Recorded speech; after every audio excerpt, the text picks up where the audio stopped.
Good morning children. आज हम कक्षा 3 के लिए ग्रामर का अगला टॉपिक लेकर आए हैं, जो टॉपिक है लिंग। अभी हमने पहले संज्ञा किया था, अब हम लिंग के बारे में बात करेंगे। लिंग अभ्यास।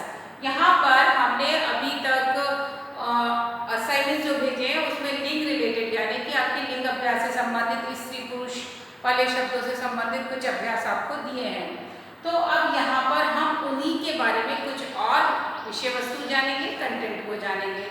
तो सबसे पहले देख लेते हैं कि लिंग होता क्या है, लिंग की परिभाषा क्या है, लिंग वाले शब्दों को हम पहचानते कैसे हैं। तो व्यक्ति, वस्तु अथवा स्थान।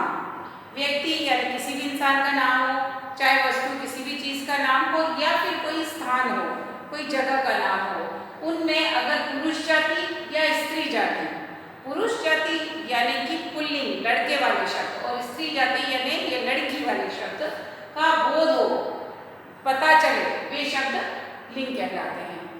यानी कि व्यक्ति, वस्तु अथवा स्थान की पुरुष जाति या स्त्री जाति का बोध कराने वाले शब्द, बोध यानी ज्ञान कराने वाले शब्द लिंग कहलाते हैं। ऐसे शब्द जिनसे आपको ये पता चले कि ये शब्द स्त्री जाति का है और ये शब्द पुरुष जाति का है, तो वो वाले शब्दों को हम कहते हैं लिंग। यहाँ पर हम देख सकते हैं लिंग के दो भेद होते हैं, स्त्रीलिंग और पुल्लिंग। ऐसे शब्द जो स्त्री जाति के लिए प्रयुक्त किए जाते हैं वो स्त्रीलिंग कहलाते हैं, और ऐसे शब्द जो पुरुष जाति के लिए इस्तेमाल किए जाते हैं वो पुल्लिंग कहलाते हैं। ये हम पढ़ते आ रहे हैं। अब यहाँ ये जरूरी नहीं है कि स्त्रीलिंग और पुल्लिंग सिर्फ व्यक्तियों का ही नाम हो। मैंने कहा कि अध्यापक खड़ा है, अध्यापक यहाँ पर खड़े हैं, एक अध्यापक है, और वहां पर हमने क्या किया, अध्यापिका खड़ी है। तो अध्यापक और अध्यापिका कौन है, व्यक्तियों के नाम है, तो वो आ गए उनमें स्त्रीलिंग पुल्लिंग के शब्द। अगर मैंने कहा किताब रखी है, अब किताब तो इंसान है ही नहीं, उसमें स्त्री जाति और पुरुष जाति कैसे होगी। तो वहां पर इसीलिए हमने यहाँ बताया है कि लिंग शब्द केवल व्यक्तियों के लिए ही नहीं इस्तेमाल किए जाते, बल्कि वो वस्तु और स्थान के लिए भी प्रयोग किए जाते हैं। वस्तु में हम कह सकते हैं किताब रखी है, रखी है मतलब स्त्रीलिंग है। दरवाजा खुला है यानी कि दरवाजा पुल्लिंग हो गया। तो उस प्रकार हम उनकी क्रिया शब्दों से पता लगाते हैं कि वो स्त्रीलिंग है या पुल्लिंग। अब बात करते हैं स्थान की, कि मैं स्कूल गया, मेरा स्कूल बड़ा है, तो स्कूल क्या हो गया, पुल्लिंग शब्द, क्योंकि वो बड़ा है, बड़ी नहीं है। अब ये झोपड़ी छोटी है, झोपड़ी शब्द क्या हुआ, स्त्रीलिंग, क्योंकि वो छोटी है, उसके शब्दों के प्रयोग से हमें पता लग रहा है। तो इस प्रकार हमने इस परिभाषा से क्या सीखा कि किसी भी व्यक्ति, वस्तु या स्थान में स्त्री और पुरुष जाति का बोध कराने वाले शब्दों को हम लिंग कहते हैं। लिंग के दो भेद हो गए, स्त्रीलिंग और पुल्लिंग। अब यहाँ हम एक उदाहरण देख रहे हैं, जैसे कि घर में चूहा आया, घर में चूहा आया, तो चूहा शब्द क्या हुआ, यहाँ हमने रेखांकित किया है, ये पुल्लिंग शब्द है। क्यों, क्योंकि ये पुरुष जाति का बोध करा रहा है। चूहा शब्द क्या है, पुल्लिंग शब्द, क्योंकि वो पुरुष जाति का बोध करा रहा है। उसी जगह हमने अगर उसमें स्त्री जाति में परिवर्तित कर दिया, घर में चूहिया आई, तो चूहिया शब्द किसको बता रहा है, स्त्री जाति का बोध करा रहा है, तो ये इसलिए क्या कहलाएगा, स्त्रीलिंग। तो इस प्रकार जब हम पुरुष जाति का प्रयोग करते हैं पुल्लिंग शब्दों का, तो यहाँ हमने क्या कहा, आया, घर में चूहा आया। लेकिन जब हमने स्त्रीलिंग शब्द का प्रयोग किया, घर में चूहिया आई, तो हमारे क्रिया के रूप में भी परिवर्तन आया।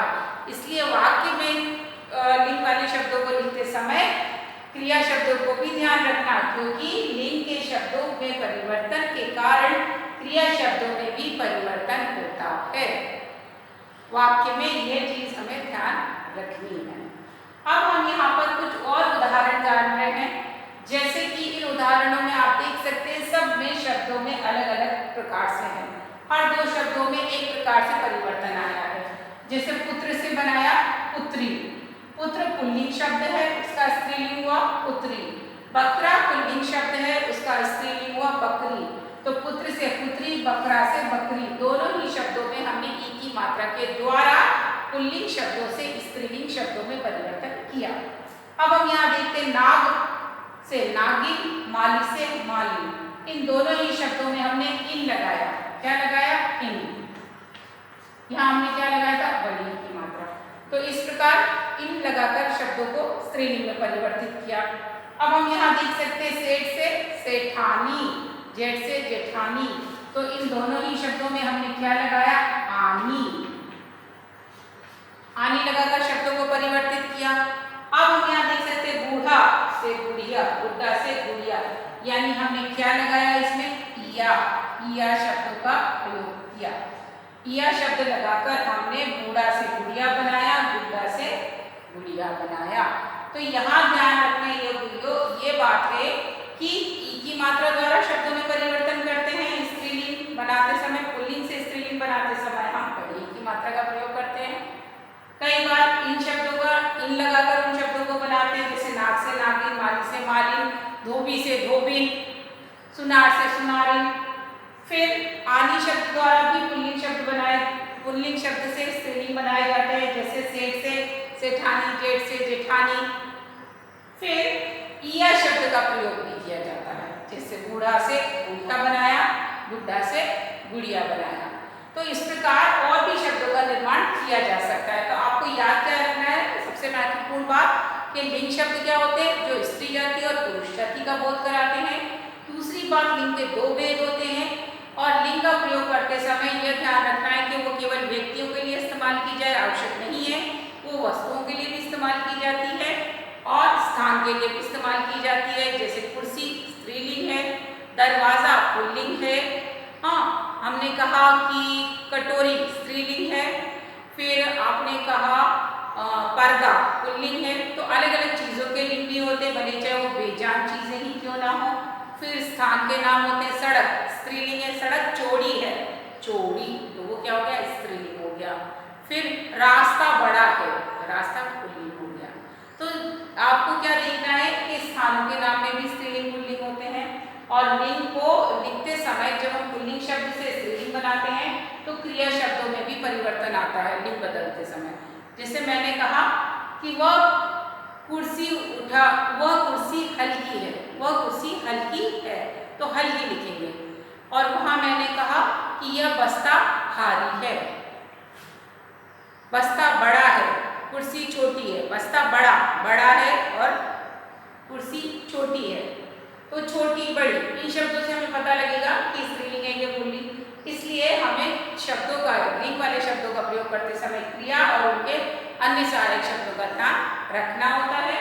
यहाँ पर कुछ उदाहरण दिए गए हैं जिनमें पुत्र से पुत्री, बकरा से बकरी इन शब्दों का प्रयोग किया गया है। नाग से नागिन, माली से मालिन इनके द्वारा शब्दों में परिवर्तन किया गया है। सेठ से सेठानी, जेठ से जेठानी यानी कि आनी शब्द लगाए हैं। फिर बूढ़ा से बुढ़िया, बुढ़ा से बुढ़िया इया शब्द लगाकर लिंग परिवर्तन किया है। तो इस प्रकार हम पुल्लिंग शब्दों से स्त्रीलिंग शब्दों में परिवर्तित कर सकते हैं। तो आपको यहाँ पर इसकी परिभाषा याद करना है, भेद लिखना है और इन सारे उदाहरणों को लिखना है। ये उदाहरण आपसे वाक्य रूप में भी लिखने को पूछे जा सकते हैं या शब्द के रूप में भी परिवर्तित करने के लिए पूछे जा सकते हैं। आपको असाइनमेंट मिल जा रहा है जो लिंग पर आधारित है। आप इस अभ्यास को समझने के बाद उस असाइनमेंट को स्वयं करने की कोशिश